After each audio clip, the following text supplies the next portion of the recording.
Thank you, Frank.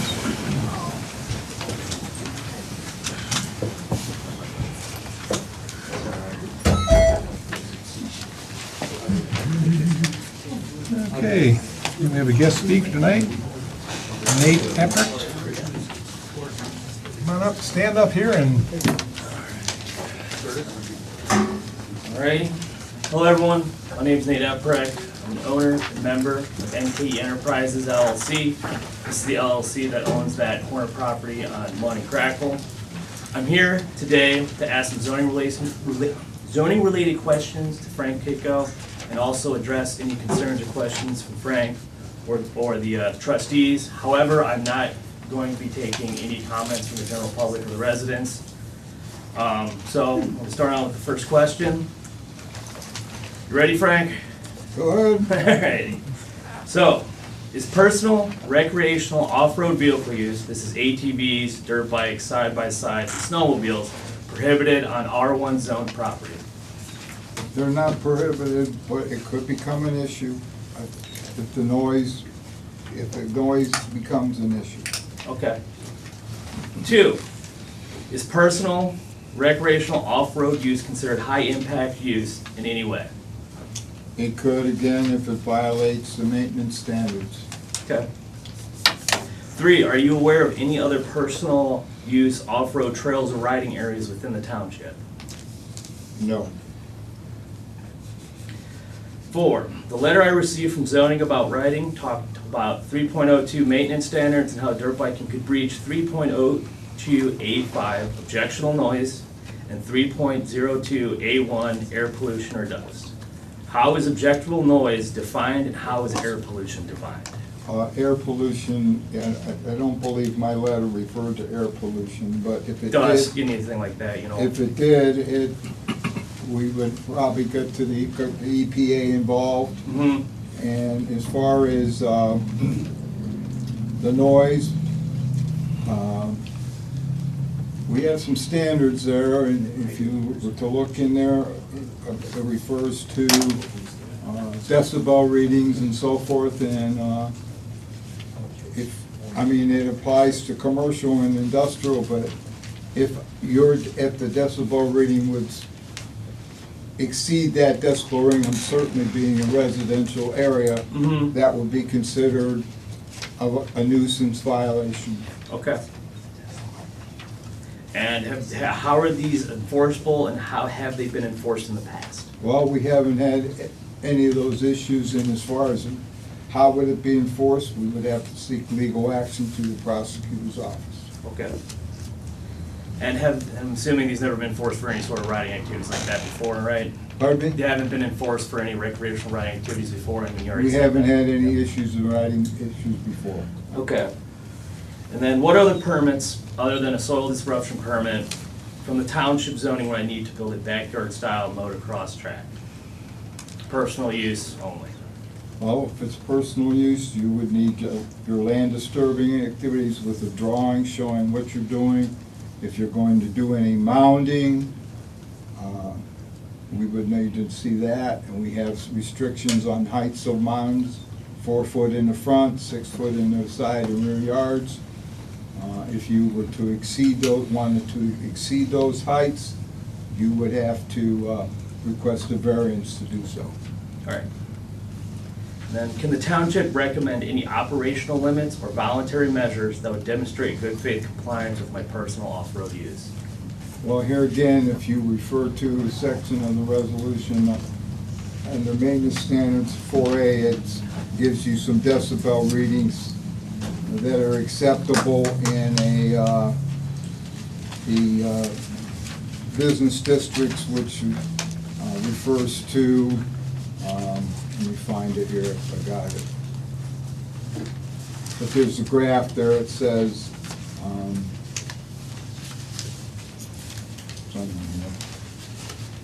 it has decibel, I guess I don't have it with me, but it has decibel readings, like 55 to 45 and so forth and so on, to a period of time, and then after 9 PM, it's less than that.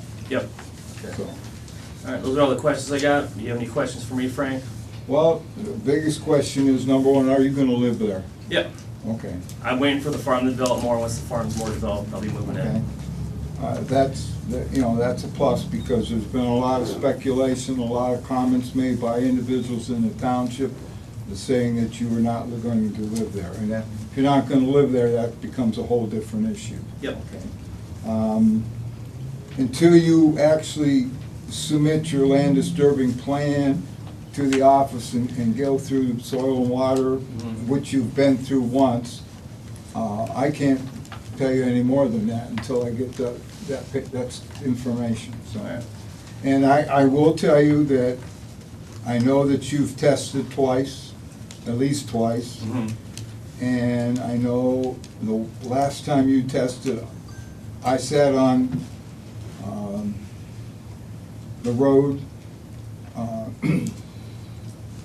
and I didn't have any, I didn't even hear your bike. There was a guy weed eating down the street. The weed eating was louder than your, but you may have been riding, I was on Cracker Road. Yeah. And you indicated to me that you rode on the northwest side of the town, of your property. So you might have been far enough away that I didn't really hear it that bad, but.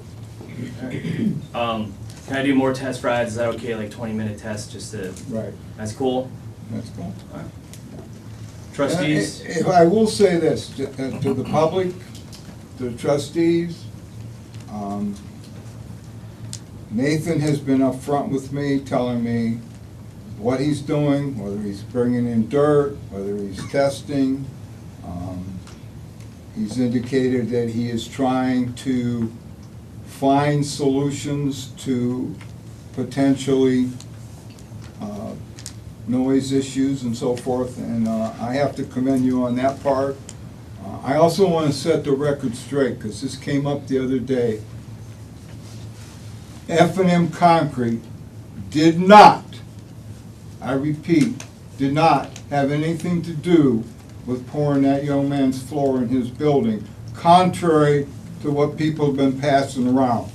My company had nothing to do with it. My grandson and Nathan went to school together. Nathan reached out to my grandson prior to him even coming to Auburn, and they worked out a deal, but I had nothing, the company had nothing to do with it. So I want that record straight. And am I correct, Nathan? You are correct. Everything went Thank through you. your grandson. So. All right, trustees, you guys have any questions for me? No, we've just been, just kind of following along like everybody else, seeing where it's gonna go. Like I said, it's, I'm thinking, can somebody ride a motorcycle on their private property? Yes. Okay, now, can somebody build a commercial track and put up stands, sell tickets? No. So I'm assuming you fall somewhere in between those two. Yeah. And, when we find out which end you're on, then, again, everything goes through Frank, and as long as you keep communicating with them and, keep lines of communication going, that's the best thing you can do. Will do. Yeah, Nathan, everything's pretty hypothetical until you request a permit for whatever it is you're gonna do. And, I appreciate the invite for your test ride or whatever. I can pretty much watch dirt bikes run up and down Stafford Road over in my end of town. I'm kind of familiar with them. I can watch them down Valley on my end. So. But I know, you probably own more than one bike, and everything's hypothetical until it's not. So thank you anyway. Yep. Riley, you got anything for me? Yeah, so the noise specifically, because at a few meetings ago, you mentioned we don't have a residential noise resolution. That's correct. Section 7 versus Section 3, correct? That's correct. It becomes a nuisance, and then we would probably have to bring in some experts and take constant readings and then have it determined. But I would assume if it goes over 65 decibels for very many hours, that is considered a nuisance publicly. And, I'm pretty sure there's data to back that up you know, out there, so that would be the issue.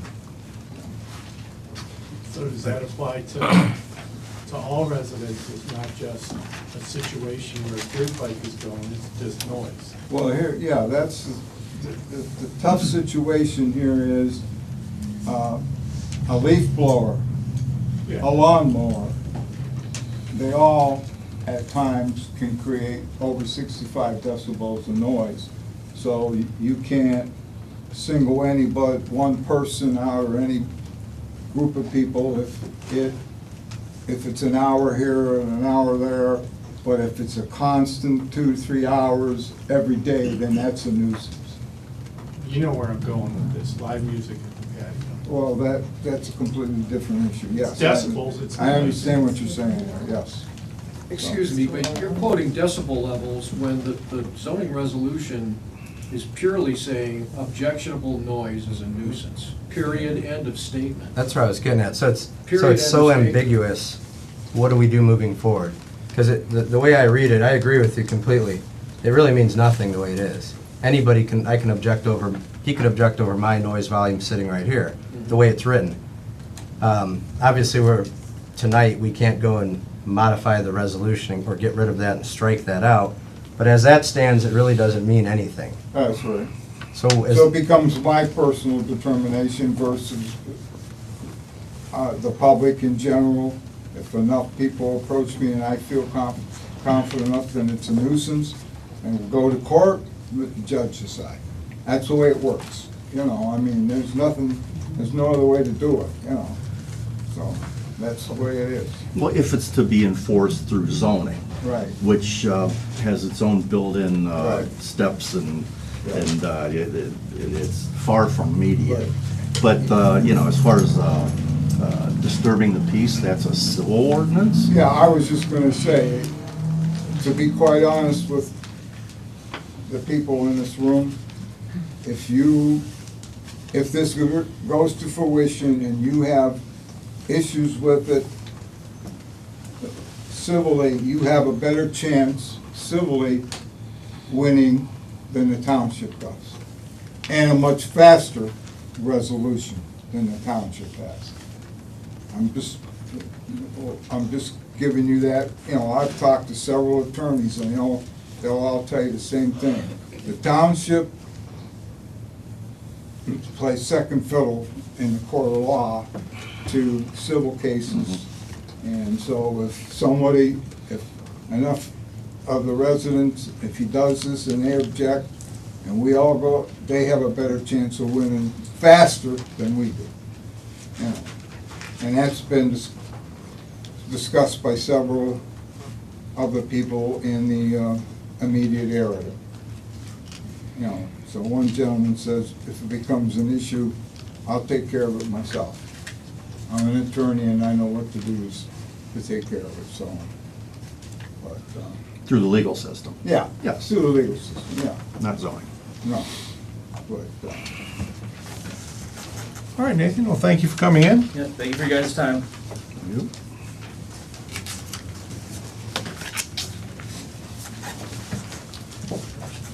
Okay, minute approval for the regular meeting of 5/18/2026.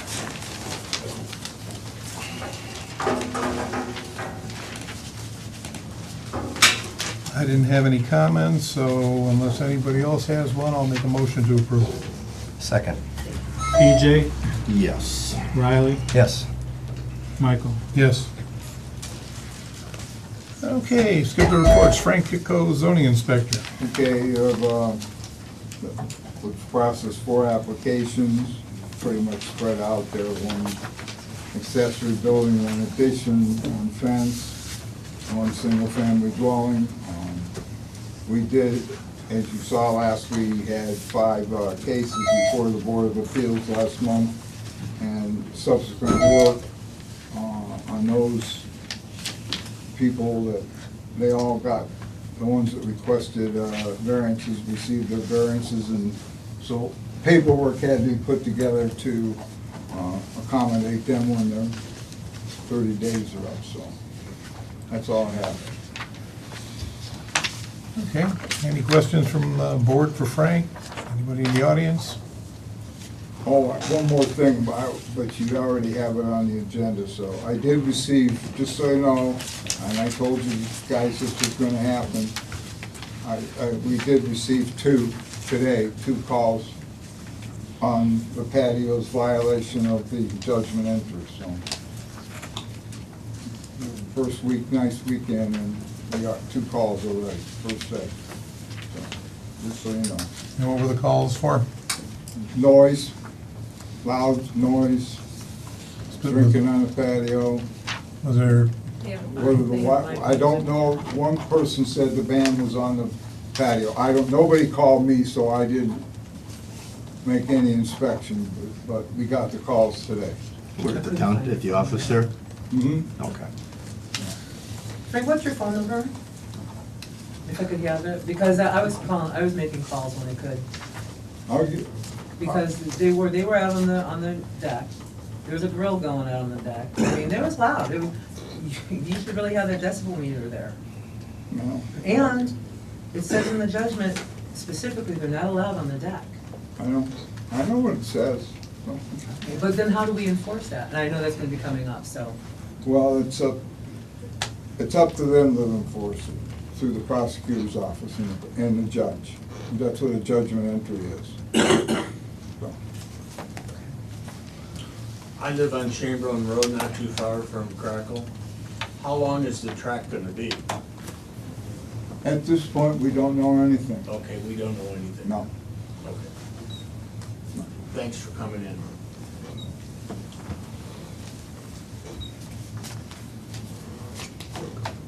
okay, anything else for Frank?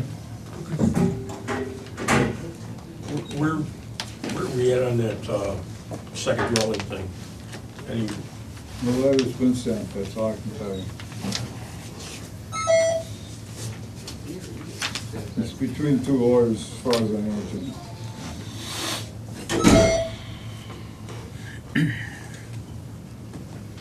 Anybody else? Right? I have a question. Now it's a track, not a trail, meaning it's gonna be loop, 5 laps, 10 laps at a time, correct? Again, we don't know. Okay, so we could say it's like NASCAR, if we wanted to. They keep going around in circles, and they make a lot of noise. Hours at a time. Hours and hours. Okay. Sunday afternoon. Yeah, sounds fun. So, I mean, where are we at exactly with the noise thing? 'Cause that seems to be the recurring issue with everything. I'm still lost. I know there's 2 things in our zoning, just to recap. Section 3, correct, Point to, is ambiguous. It can, I'm not really sure how that's enforceable to anything. Just, I don't know, it just got slipped in there, I guess. well, it's been there for a long time, but I don't know whether we've ever had to use it before. Right. But we can't refer to Section 7 because it's business and industrial. Right. Yes. I So think we it's don't, something we should just take this issue and pass it over to the, prosecutor office? no, the zoning commission. Zoning commission. Just have them look into that issue. Would it be, For the future, yeah. would it be more efficient to send it to our prosecutor because she's looked into a similar situation to this and give clear guidance on what and how that ambiguous statement can be applied, if it can be applied, or if it needs struck altogether? Is that kind of just cut more to it? You know, let them run the whole thing, I mean, because we can look into the, you've got the, again, you're gonna have to, if you're getting into that, you're gonna be quantifying the noise and specific times, how long it's running, and, but I think they can start out with, I know most of our zoning code starts out with a county model zoning. Okay. Has there been any updates in that, in this area that maybe Not we that I'm haven't aware of. reflected yet? Not that I'm aware of anyway, but I will ask Mr. Dietrich about it. Yeah, why don't you talk to him and see, you know, explain what, you know, our current situation Well, is and I that, think he has a little bit of knowledge about what's going on, so, yeah. Okay, yeah, if you do that, Frank, we appreciate I it. think that the couple issues are gonna be is it personal? Is it 5 riders, 10 riders, 1 rider? And is there, do people pay? All those things are gonna have to come into play, have to be answered, you know, so. I'm saying just specifically right now, just from a nuisance noise standpoint, as opposed to Right. what the objectionable being something that you would have to Right. specify is, can he come up with something that's a little more quantifiable? Right. I can answer. Thanks, Frank. As I said, everything's hypothetical on this until there's actually a proposal or an application. So, yeah, I'm wildly speculating right now too, like a lot of people are. The closest potential analogy I can come up with would be Santa's Hideaway in Bainbridge, in a residential district. Not nearly the same thing, I understand, but a quasi, somewhat commercial operation in a residential neighborhood. And I gotta say, after years and years of back and forth with that, the owner of that ended up buying a large farm out in Middlefield where there is no zoning, and he's living the dream. Right. So, yeah, I'm just speculating there too, that's all I'm Right, doing you know, there. it's like you say. I know that the young man on that property has a CUVA. How he has a CUVA, I don't know, but he does.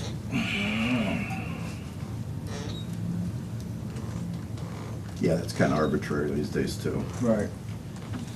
Well, it's a large percentage, but it's a big hayfield right now, so, at least the side by Crackle. Yeah, they've invented quite a few different designations so they can change the taxes up there. Right. Personal pastures, I guess I'm out there grazing now, so. Well, it's got a gas well on it, it's got tank counties on it, those things are gonna have to play into it, Yeah. too, you know. So we don't want to just send a simple email and just have the ambiguous section 3 clarified. Because I'm going to speculate that a meeting from now, the meeting after that, noise will become an issue, and Mr. Epperich wants to get on with his life and ride on his property. There's folks that, to simplify it, don't want riding near the proximity of their house because noise. So the issue that I keep seeing is noise, noise, noise. So until we define noise, There's another issue here besides noise, which is real estate values are gonna be diminished drastically, because every real estate listing now includes drone photographs. The neighborhood being photographed with a motocross track running around it is not gonna sustain its property value. so That that, track there, all right, so there's a property value problem, number 1. Number 2 is the noise, number 3 is the dust. Noise is defined in section 7, says on the boundary between the business and the residential district. That is where those decibel levels are defined in section 7. Right, If you between, just said, I'm gonna take that and apply it to R1, you'd be at 55 or 45 decibels. Correct. but we went over this, that's industrial, It's all districts for residential. It's on the borderline of residential and business. That's where the decibel levels are measured in that amendment to the resolution. so we do, again, I just want clear answers so we can move on. We do or we do not have a enforceable noise resolution for residential. The way it is written in our book, no. the one he's Because talking it about says- is between residential and business. Right. Well, no, if you read the article, it states all the districts except R1 and R2. It All right. lists all the districts, B1, B1A, B3, B4, I1, but it does not list R1 and R2. So, yeah. And this was basically put in place to protect the Right. residential properties that were adjacent to Exactly. business Right. properties But and, this is not, and because you had a big stretch of different landscape properties up here, which backed up right to Derbyshire. And, you know, if you're in the middle of a snowstorm and they've got 40 diesel trucks running, because they gotta keep running because it's so cold, if they're doing plowing and stuff. So that's where we came up with the decibel levels between those two areas, is to limit it between the businesses that were operating and the residential. So it doesn't apply to this situation. Now, have we used that to enforce anything? I don't believe we have. no. But it's something that we were able to say to the various property owners where, well, the original was Wheeler, you know, slamming truck tailgates at 7 AM. That happens, we hear about it, and usually it's just a quick visit, and they become more mindful of it. So, you know, it's not like we're trying to crack down on businesses, we're just trying to, especially in that buffer area where you got transition. I only mention that because you do have some decibel level definition at the edge of at a boundary with a residential property. And there's Between a nothing saying- residential and a business. Right, and there's nothing saying you couldn't use that as your template for what you might be Yeah, I mean, doing yeah, residential. you're right, But again, that the zoning could be- board's gotta take that up. Could be used as a Our guy. guideline. Yeah, So, but I will reach out to the prosecutor. Well, I'd like to say one thing. I mean, common sense will tell you if you're making that up for, you know, businesses to residential, so you're protecting the residents in their homes from these loud noises from the businesses.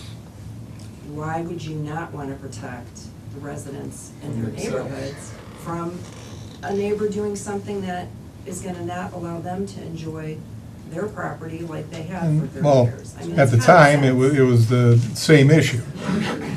You've got somebody who just really likes working in their yard, they're retired, and they're sitting there with their leaf blower right next to your property line the whole time. So we didn't want to have everybody with a leaf blower, a lawnmower, a chainsaw, or whatever, complaints and Right. so that's why it was never put residential to residential. And it was strictly set before business. I mean, you asked the reason why it was, and that was it. It was just, especially if you've got somebody you got a Hatfield McCoy neighbor, they're gonna be calling every other day, every time somebody's doing anything to make any kind of noise. So that was the main reason that it wasn't done at the time. As stated in a recent meeting, though, those are the types of noises you expect to hear in the area. It's an agricultural area, so you expect to hear combines and tractors at times, right? So I thought it was made very clear by a guest speaker at one of the recent meetings, some background on the ambiguous language. But again, maybe we can get some clarification. Well, I think we can do both, Yeah. Riley. We can, do you want to have Frank contact the prosecutor on that? I think we Along should. it?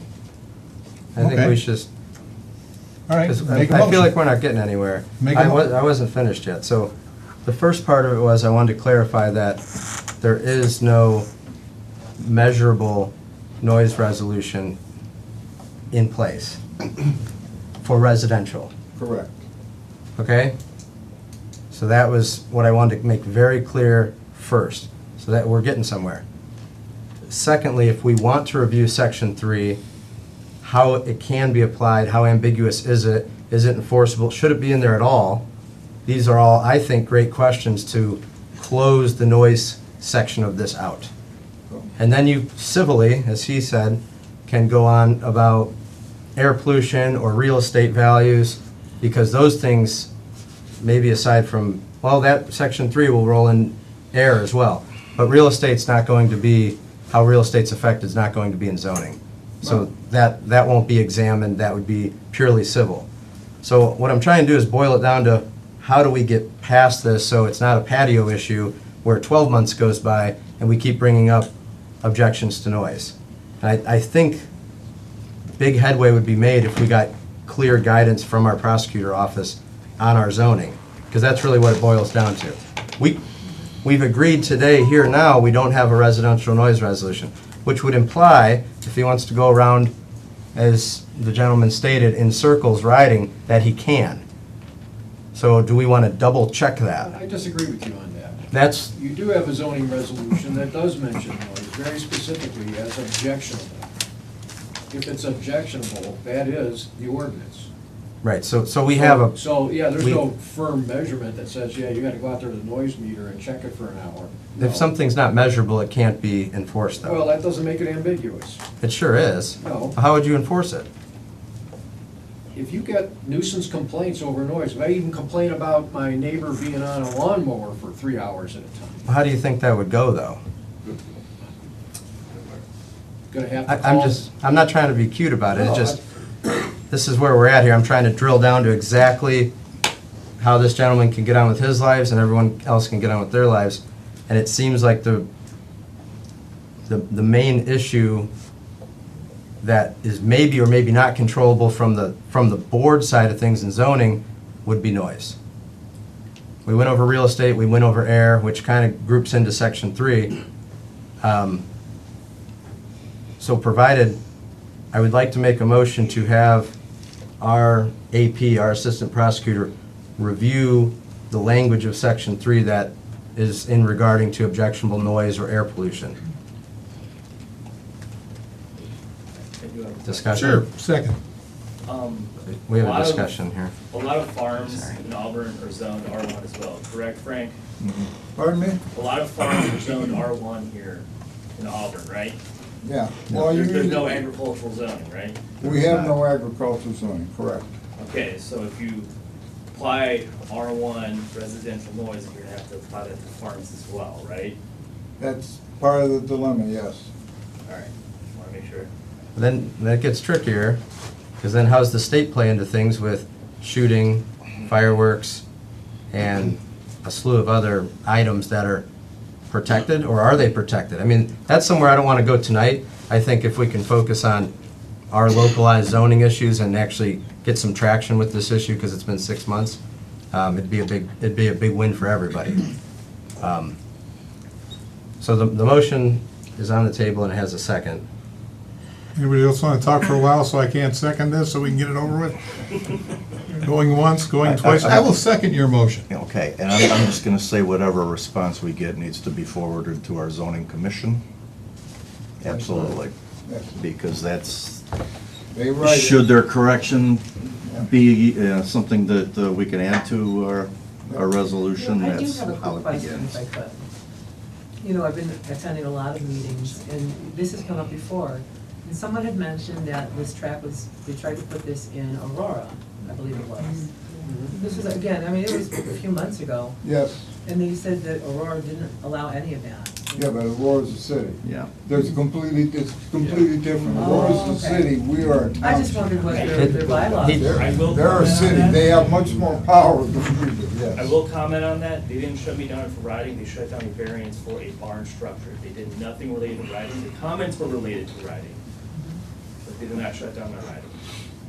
Okay. Never I seen just- anything formal or anything from the police department or anything like that. Are we gonna need any clarification on the usage as far as, in a residential area, having a club that has membership dues of any type? Is that anything that could, What are the dues for your club? I sent you a Facebook group to join my, basically it functions as a group chat, so I can talk to my motorcycle friends, and that is the due. I send you a friend request. There is no financial, there is no hierarchical structure, there's no president, there's no sergeant at arms, there's no vice president. It just functions as a group chat. I actually changed that Facebook name to French Bulldog Owners Association Against HOAs. So it's not a club. and there's no dues or fees or? There's nothing anything? financial tied to it, it's just that Facebook group function as a group chat amongst me and my friends. Half those people in that are like my mom, my cousins that don't ride, or half those people don't even ride bikes. It's just like a group chat. That's all it is. And if it comes up, I guess, again, about living there or not, as we loop back around to this being viewed as recreational, which is the last, I don't want to say precedent we have, but the last opinion from Clarendon last year, I don't see anywhere in our zoning that if you don't live at your property, you can't have a fire, shoot guns, fireworks, ride a dirt bike, go hunting. Very, very popular people own properties that don't have a house and they go hunting. So that came up earlier tonight. I just want to clarify. I'm not really sure. You brought it up.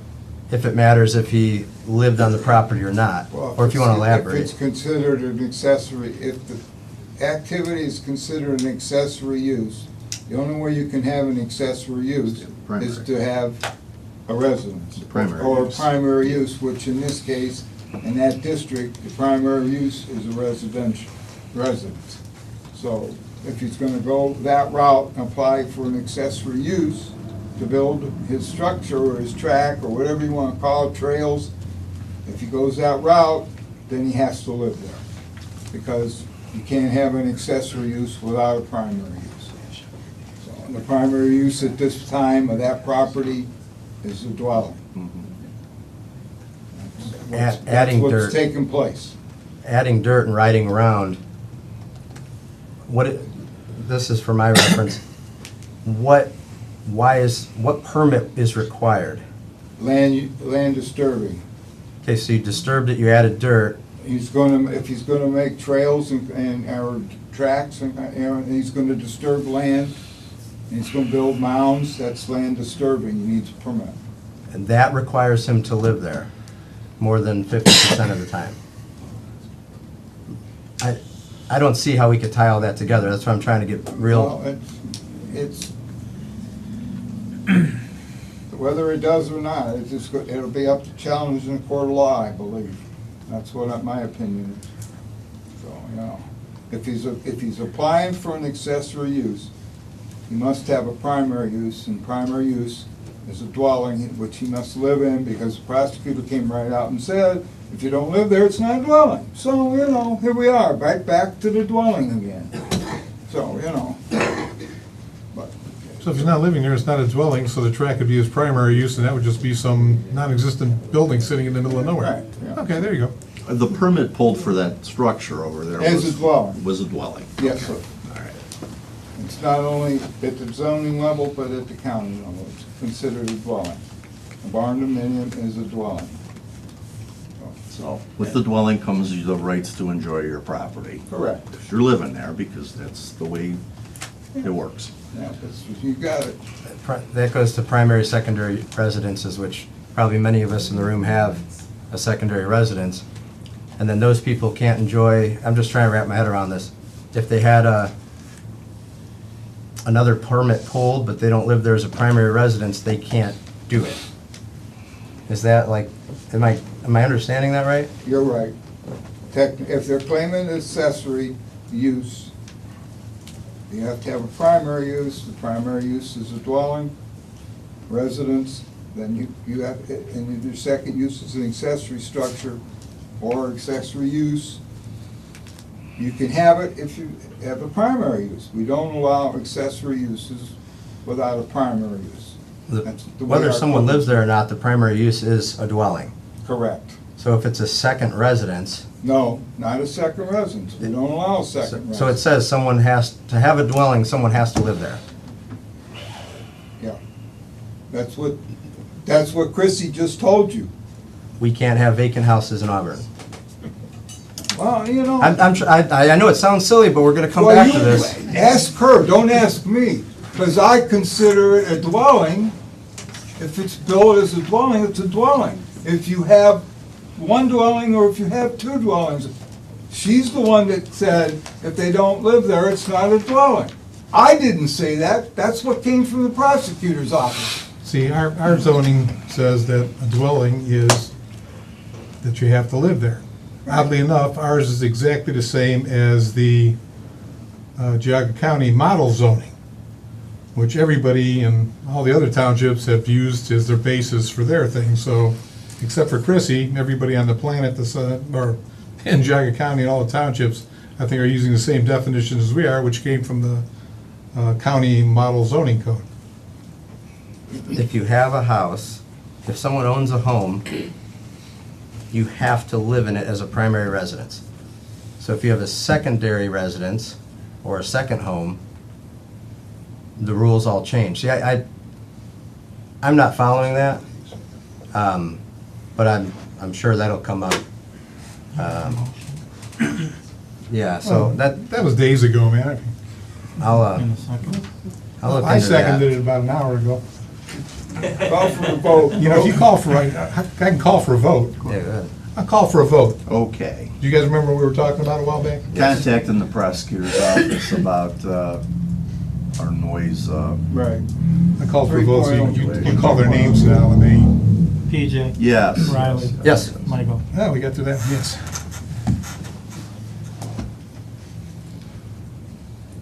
Okay, this is a fun thing, and we can talk about our zoning code and all the things that are wrong with it for the next forever, because the zoning codes are never, they're in constant flux, but in order to get along here, I'm gonna do it the trustee and fiscal officer report, starting with PJ. Yeah, just a few things. A neighbor to Adam Hall requested to park his cars in that unused driveway to the to the west of Adam Hall. Hastings, I think everybody knows where Ralph lives up there, again, the messenger. Doing some blacktop up there. Anybody got a problem with that? Just for like 36 hours while you set the blacktop? Okay. Absolutely, I have no I problem. will get back with Ralph then. Been working with Christine on a few things. Thank yous for the Memorial Day thing, and, oh, there you are. I can see it from here, there's a box of honey in there, there's 2 jars, did you notice that? Yeah. Okay, and I want to thank Gene McCune from the former trustee with the family apiaries over here. He gave us half a box of honey, to which we gave to several of the participants in Memorial Day that have been around for years. And there was a couple that we didn't, so we're sitting in Christine's office there. If we have some situation that comes up like that again, we're all set. Gene's always been very generous with that. You And can send one to Gene as a thank you. I think he probably has one. So I just wanted to thank that family for that donation to the township. It was nice. We're working up a notice to, I guess it ended up being somewhere in the vicinity of 120 residents on the roads that we're about to commence with the resurfacing project. On or about the 15th, this is all the stuff from the engineer's office when we had the pre-construction meeting. Christine's worked up a letter with the assistance of Mike Fenstermaker, and I kicked in a little bit, and I think we're good to go. We've got addresses, and we're Start breaking them out. we're going to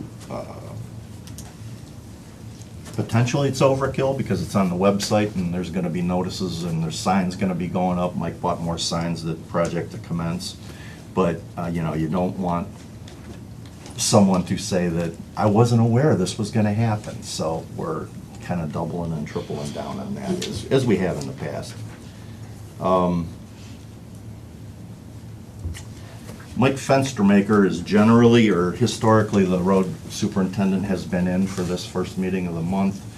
And with all the zoning issues that we seem to be hitting on our first On a regular meeting, basis. we kind of unilaterally made that decision to move Mike to that third meeting, or the third week, the second meeting of the month. It just kind of makes more sense for that. It kind of became painful over the winter when Mike's sitting here and he's not giving his report until 9:30, and he's got to get up and plow snow at 2 a.m. Yeah.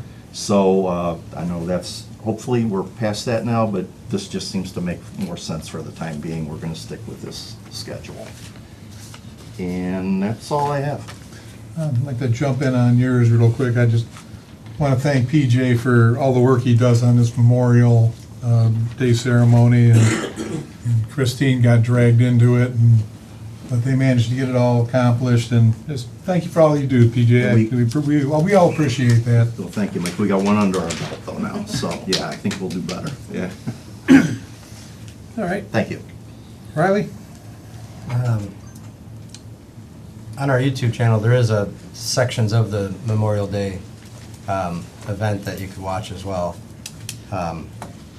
Most importantly, it goes over all the names, which is some 20 minutes, but that is captured in its entirety. The one thing to go off of our new streaming with the video here, there's something else implemented called Plod Note Pro. So what it is, the meeting's already recorded, obviously, but this technology that's running silently does a really good job in real time dissecting everything that's said, and by the end of the meeting, it already is loaded into a system, and it can give you a real-time transcript, and as it starts to recognize the voices, the names can continue through and match. So later tonight, if I go and look and say, okay, that's Mr. Troyan, and I tell it that, it'll apply it to all 30 pages of the transcript done for every time he spoke from a voice pattern, which we haven't had that ability before. So if we were just to email or give somebody a transcript, you wouldn't know who said what, and it would be painstaking to go through and give a name to every single line. So that new technology is running, and it's really helpful because now every word that's spoken can be attached to a speaker, and it's doing it automatically while we're sitting here. So it'll be finished by the time the meeting's done. Secondly, if you don't want all 30 pages of everything that was said, it also creates a summary. And you could massage the summary and tell it what you want to focus on. And we experimented with that. We pulled in old meetings recordings into the system, and we asked for a summary. It created 9 pages. Ms. Sevich's minutes or summary also was around 9 pages. So it did a very similar job to what a real person would have done. And so that was pretty interesting. The time savings, or if somebody just really wants to know every word without watching the video and pulling it from YouTube. So that's a newer technology we've applied. We'll know more tomorrow, but that will be available if anybody, it's as simple as a PDF file email. And you could read through the entire meeting if you don't want to watch it and just search for things that you're interested in. So I wanted to bring that up. Secondly, at Auburn Community Park, several residents had asked me about the regrading on the septic, the dirt mounds. Obviously, it was very wet. You have to wait till it gets summer dry, kind of like it's starting to. So I reached out to A&B last week, and they said they had planned on going up there this weekend to start some initial grading, which they did. I went actually today and looked at it. There's still a big pile of dirt, but I assume they have to get rid of it. But it's much cleaner now because there's baseball going, and some KC members were concerned because the fields are in such proximity. Also, about 3 weeks ago, the mulch got touched up there. If you remember, we passed a payment for around $8,000 to get that safer and to fall in line with some of the insurance recommendations. So that's been completed. It looks beautiful. The playground's all spruced up for the summer and safer. Lastly, regarding the park, does anyone have a recommendation where the tetherball could be installed? Or does anyone have any objections to where it would go? So last year, it was passed to buy a tetherball setup. It's still in the box apparently. It hasn't been installed anywhere yet. So I'm tasked with finding a location for this tetherball. And report back to Mr. Fenstermaker on where he could install it. So if the crowd doesn't have any idea where it should go, is there anywhere it shouldn't go up there? You need a little bit of room. I mean, my research would be Napoleon Dynamite on tetherball. I don't. Right. You need some room. Okay. Why don't you go up to the elementary school and look how their tetherball is set up? Yeah, you need a little bit of room, That's the you most know. important part is the radius. It's true, I was gonna suggest that over at the intermediate school. We Yeah. have 3 tetherball out there, at the end when you come in off of Bainbridge, or off of, East Washington. East Washington, come down that driveway, and there's 3 of them set up right there. So I want to keep it near the playground. Right. Right. Yeah. And you can, just, you really, pretty much, you have to just, as far out as that ball's gonna swing, from their tether rope, that's, That's all you need. that's all you really need. That's all you need. 20-foot diameter. Oh, Is that what it God, is? yeah. Oh, you're fine. You can keep it close to the other stuff, that's what we did up there at the intermediate school. Can't go Maybe too you far want to wrong. happen is don't let them sit on the ball and break it off. We'll probably want to back up. You did. Centered south side, 15 foot from the playground. Centered south side, where the trees just got installed. They're on the south side. The north side's between the pavilion and the playground. That'd be too tight in there. What if we go to northeast corner behind the bocce ball setup, but not get in the way of where the trucks can pull in for maintenance? So then bocce ball, tether ball, playground are all in that corner. So near where you're saying, just another 50 feet to the east. Yeah. That'd be fine. And it's not as wet there. Okay. Is that all right? That's fine with me. It's a big issue. I gotta No, that's report why, something we back. just want to jump in there and, Yeah. start getting this in an We gotta answer. we gotta get it installed so we can enjoy it. All right. Buy bocce ball. Okay, that's done, and that's it for me, thanks. We can go home now, though. We've got the tetherball taken care of. Yeah. Anything else is secondary. Dan, what do you got? Okay, since our last meeting, May 19th, I processed 13 electronic payments totaling $39,561.19, and 19 warrants totaling $394,014.31, for a total of $433,575.50. And I'd like to get a motion to pay the bills. I move that you pay the bills. Second. PJ? Yes. Riley? Yes. Michael? Yes. This afternoon, in the mail, we got a Charter Communications check for $5,528.98. Normally, it would be on the agenda, but we literally got it at about, what, 4 o'clock today? 3 o'clock. 3 o'clock? So it didn't make it on the agenda, but I thought I'd bring it up, and normally you, I will make a motion to send that to the Land Acquisition and Improvement Fund. Second. PJ, And then I'm gonna vote yes. Riley, Yes. Michael. Yes. This coming Saturday is large item trash drop-off day. I just want to confirm that all seniors age 60 and over are free. That's what we've done, we did last year, and I believe that's what we did with the large item pickup. It's 60 and over. So anybody born 1966 or earlier gets to drop their junk off for free. You agree?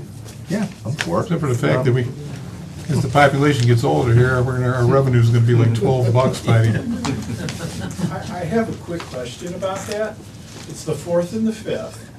Do we know, since I'm signed up for the pickup, either of the 2 days and when they're going to show up?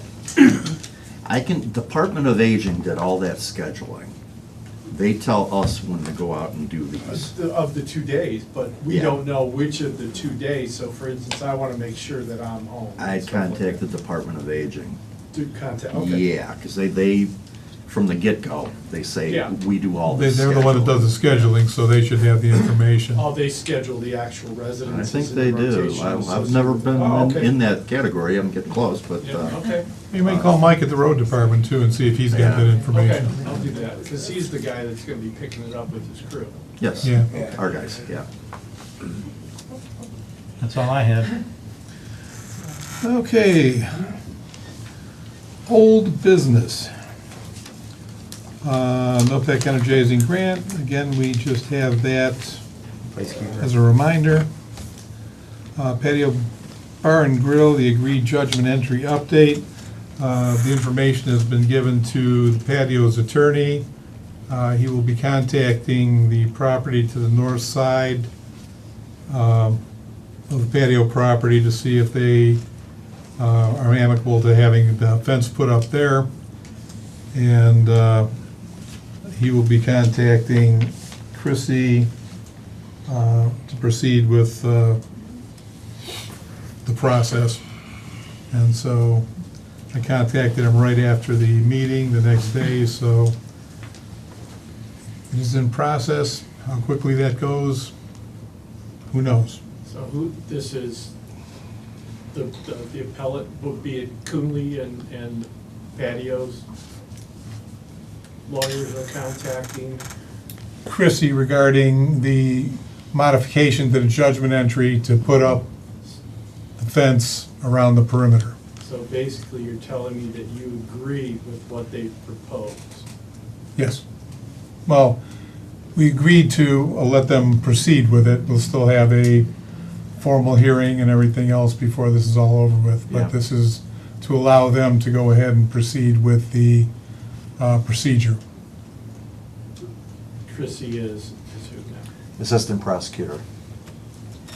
Chrissy Ryan, our APA. So you're not gonna enforce the No. agreed judgment entry, you're going to do and basically relinquish your rights to protect us by giving a business what they want without thinking about and protecting the homeowners around the community. We looked at what they are doing and we figured, at least I think we all agreed that what they're doing is better for the homeowners than what was previously there. Why did you, why wouldn't it be better, for instance, to, the fence is not gonna do anything, guys. If anything, it should be, it should be natural landscaping, because a 6-foot fence, 100 foot away, doesn't block, does not serve any purpose whatsoever, except saying that they put a fence up here instead of putting their fence back up where it should be according to the agreed judgment entry.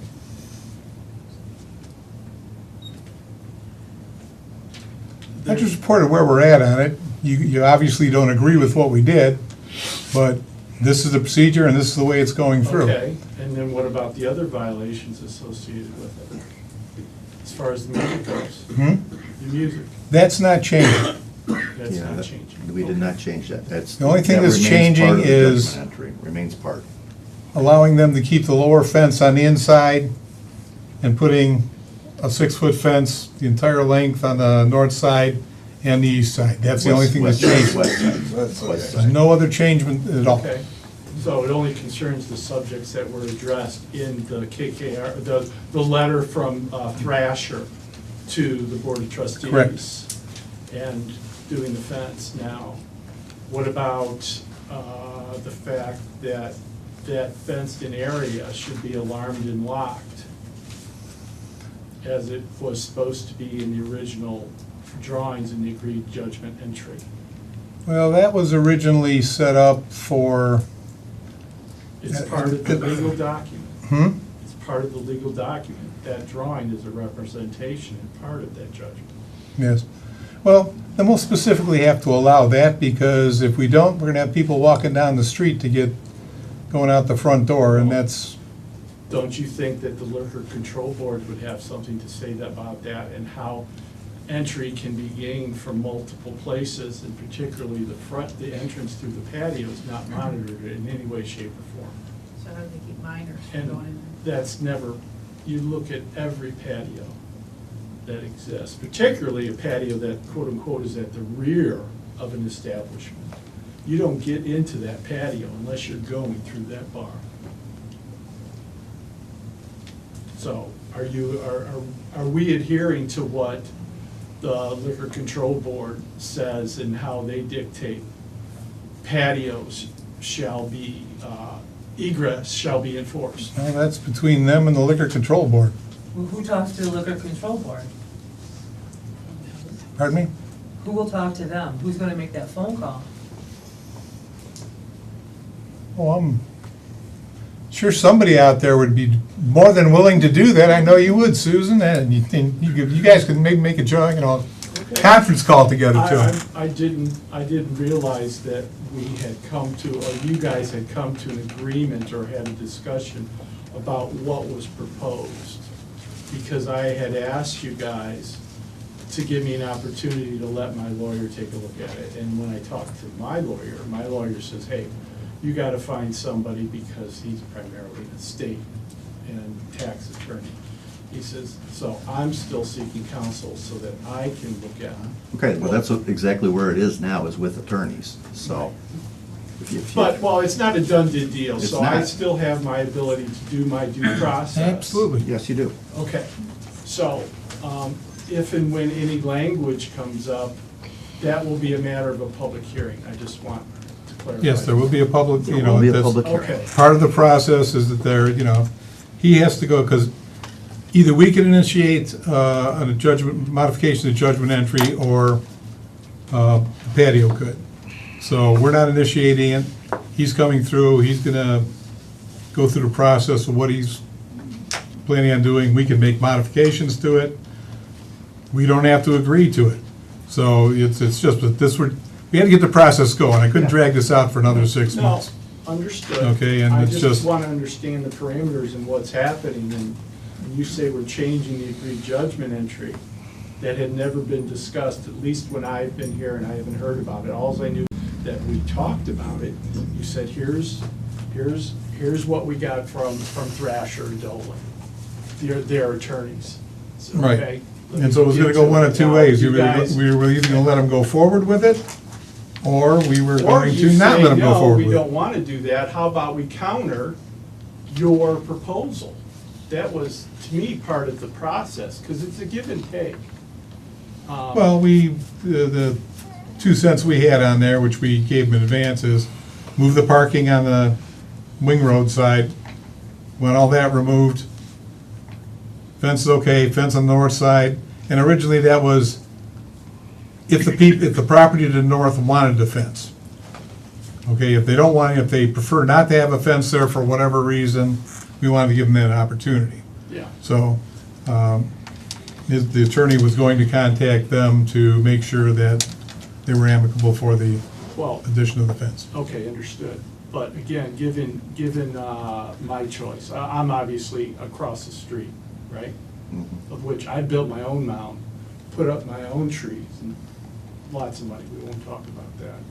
But if I were the property owner and I turned around and I had a choice between a fence that's 6 foot high that's 250 feet from a building, or somebody saying, okay, I'll put some trees in, which is more beautiful, more naturalized, then I think that would fit better with what a 6 foot fence is. Absolutely. To me, from an aesthetic standpoint, as well as any satisfaction of changing what people see because of elevation differences, number one. They're sitting high. Everybody's sitting high. Susan's sitting high. Two, with respect to trees that grow up, look great, instead of a fence that sits out in the middle of nowhere and everybody wonders, well, it's 125 feet long and it goes from here to nowhere and it doesn't do anything for helping anybody in and out, which a fence was supposed to do with the agreed judgment entry originally. Okay, so that's what I'm saying. There should be some choices given to the residents as well, not just. And this could all be brought up at a public hearing. Then when that time comes. When that then we'll time address comes, that. then Okay. we had to I thought you start were somewhere. Drafting language to say this is what we're gonna do. Okay. Okay, and we just have the town hall on here. I think you gave us a pretty good synopsis of where we're at and what we're waiting for. The door. The door. So Yeah, the door's on order. The door and getting the repairs completed. Correct. Okay. All right, again, I put the road levy renewal on there just as a reminder that we get that done. Yeah, a couple steps with Board of Elections and the Auditor's Office to confirm the amount. And, that deadline is in early August, but we'll be ahead of time on that. Okay.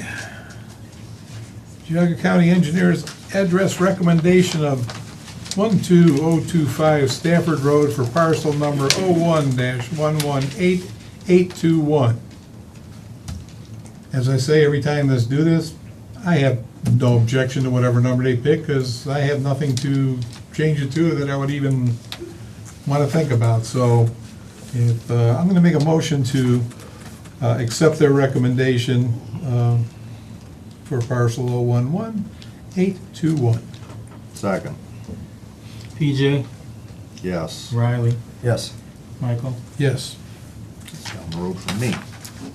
Okay, ADA compliant website contract.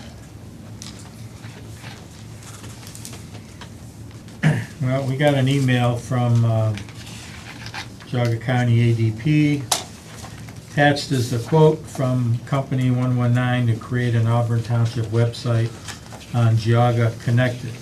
This pricing takes into account that ADP will assist you in migrating your content to the new website as opposed to having Company 119 do that.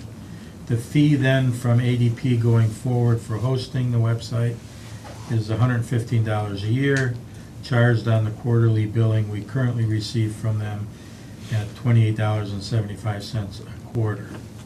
So this is the ADA compliant website that we're required to have. I think it's now by what, 2028 or? Yeah, just about a month ago, the state pushed it back. I think everybody was behind on getting it done, so they gave everyone an additional year. The idea with this new website, it kind of goes hand in hand.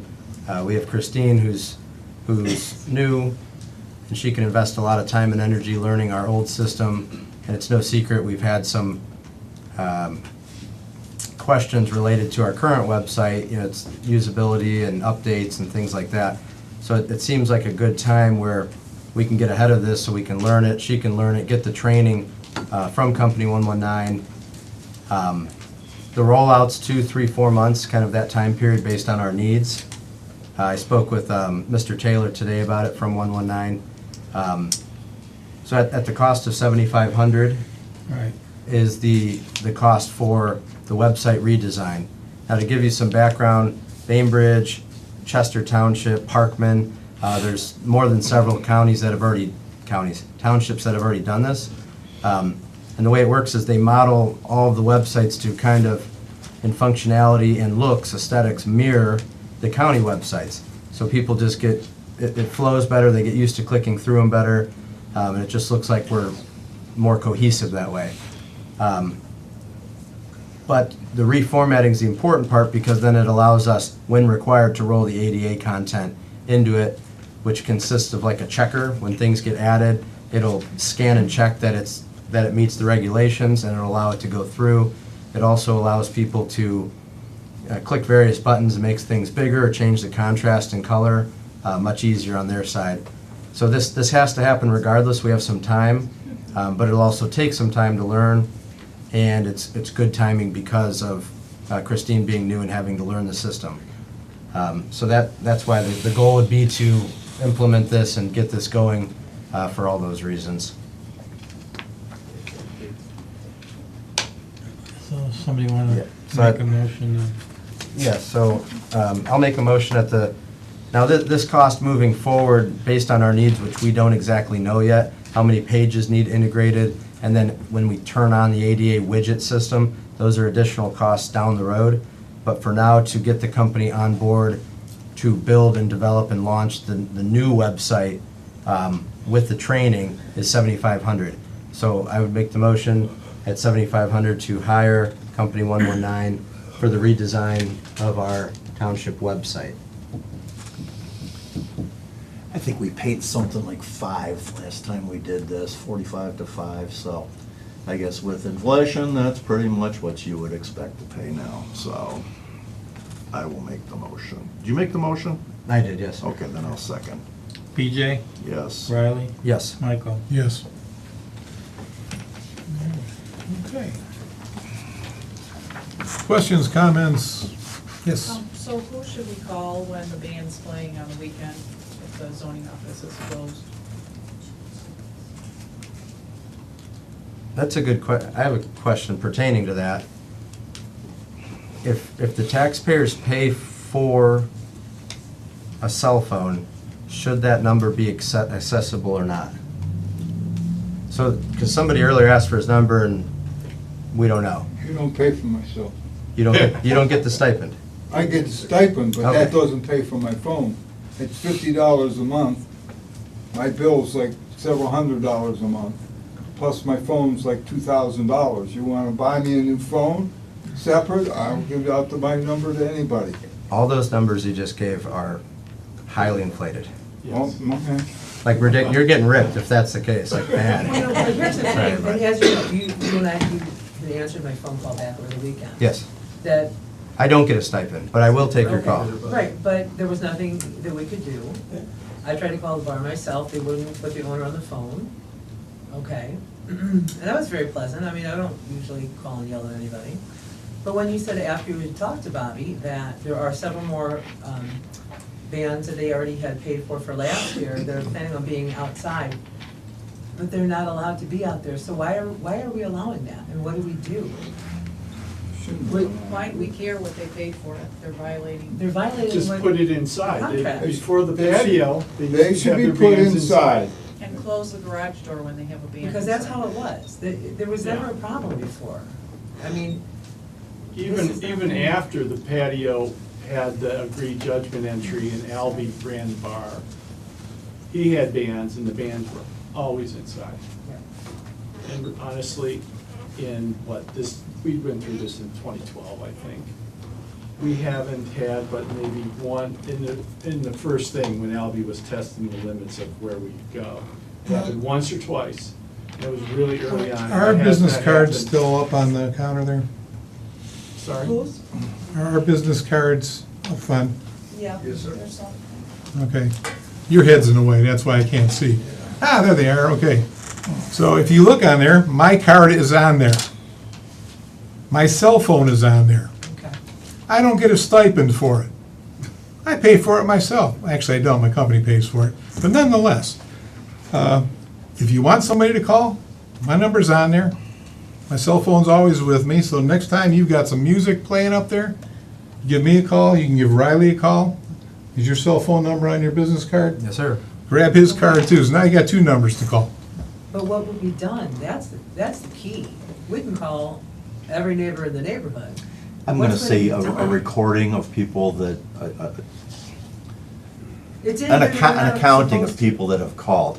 And I can tell you, as we, right now it's with the attorneys, there's a agreement in principle on moving that fence from where it had been to the perimeter. That what I say is the one agreement in principle. I would like to reiterate, when we end up face to face with the property owners, because now it's with the attorneys, those hours that were part of that under original judgment entry and the location of the band. I would, because that was not anything that the property owners proposed, was changing that. So, which implies that they're okay with what was in judgment entry. And I would just like to confirm that. I was the one that proposed no live music, and I made sure that was my whole point in life, because you can see where this is going from a mile away, and look at where we're at compared to where we were before. I moved there and I built that house, perfectly aware that that bar was there. I even came in and talked to Frank Kicko, never met him, went to talk to zoning, says something ever gonna happen with that bar. Because it's a little dive bar, it sits on a corner, couple 100 square feet, has a parking lot with 12 people in it, right? It's changed, it's changed, it's changed. And I was told at the time, it's a non-conforming use, it's not gonna get any bigger, it's not gonna change. And look at where we're at, we've got a parking lot that covers half of 2 acres, and I've bitched every time about that, excuse me, everyone. And now we've gone from an enclosed patio that was meant for a smoking area to an additional serving area and everything else like that. So where's their smoking area then, by the way? I don't know, I don't care about that Oh, right well, now. no, just because, if they're gonna have a smoking area, So- the eating area, that door should be closed to. Yeah, our whole point has always been, Just saying. we have we went to a judgment entry and I lost. I got my little victory of no music. And now that's supposed to be enforceable. And as a matter of fact, that's considered, from what I understand, I'm not an attorney, part of part of the agreement, and now they're in non-conformance to that agreement, which makes them non-conforming from a zoning standpoint. They're non-compliant. Non-compliant, excuse me, Frank. Yeah, that's. So theoretically, this is a BZA issue, and it should be. No. No? Okay. It's- I'm it's- not an attorney. It's an issue, at this point, it's an Yeah. issue simply between this board, the prosecuting office, and the judge. Okay. The So, the way I understand this, the only way this can be modified, when the two attorneys and the public hearing and everything, is we gotta go to the judge, and the judge has to agree to modify it. The judge is also the one that can enforce it. In other Right. words, if we say to the judge, we want to enforce this judgment entry, technically, the way I understood it years ago, he could put them in jail immediately. So, Then- but I am not okay. Then charged I- with I enforcing. missed the boat, Frank. Again, I'm not a lawyer. I'm just saying what my perspective is that we have a case where they're non-compliant. We wrote a letter, told them that they're not compliant. Right. And so, we have the opportunity to enforce compliance by the Board of Trustees, and instead, they've decided to negotiate with a business instead, in my opinion, not in my opinion, the way I think, instead of protecting me and all the other landowners and all the other people in the Township of Auburn, because like their concerns about noise and everything else like that, it's affecting the value of my house. And I paid 3 times in property taxes what they do.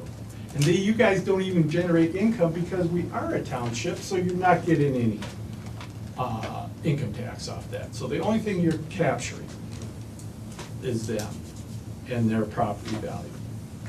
And each time, it seems to me, you side with them for whatever unknown reasons instead of protecting us, as you should.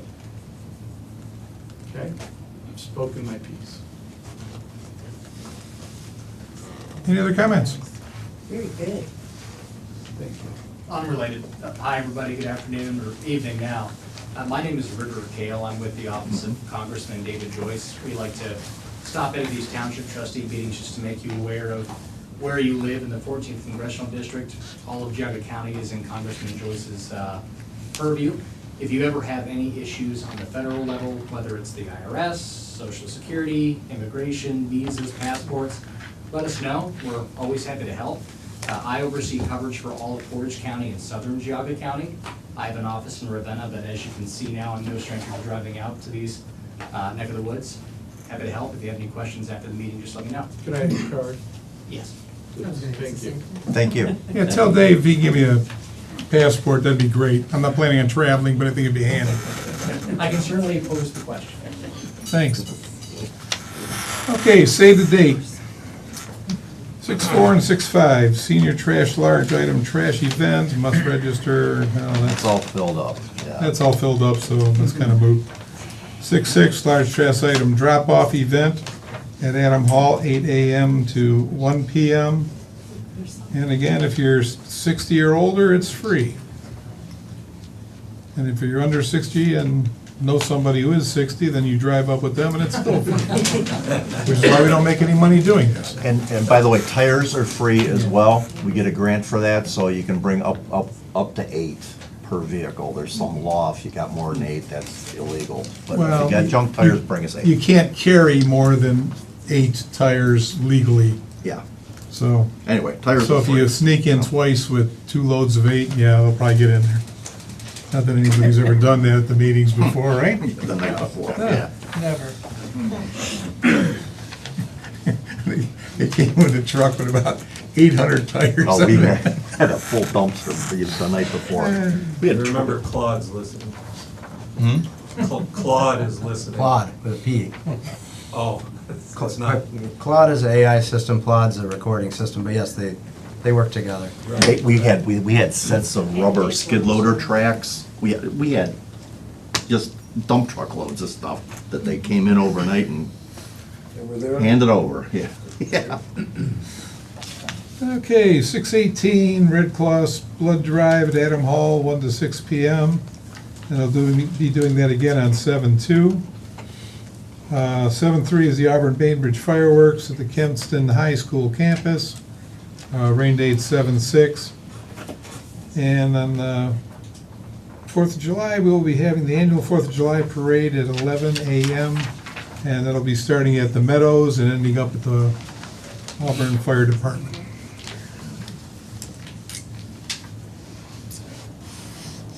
On that note, I'm gonna make a motion to adjourn before something else happens. I'll second.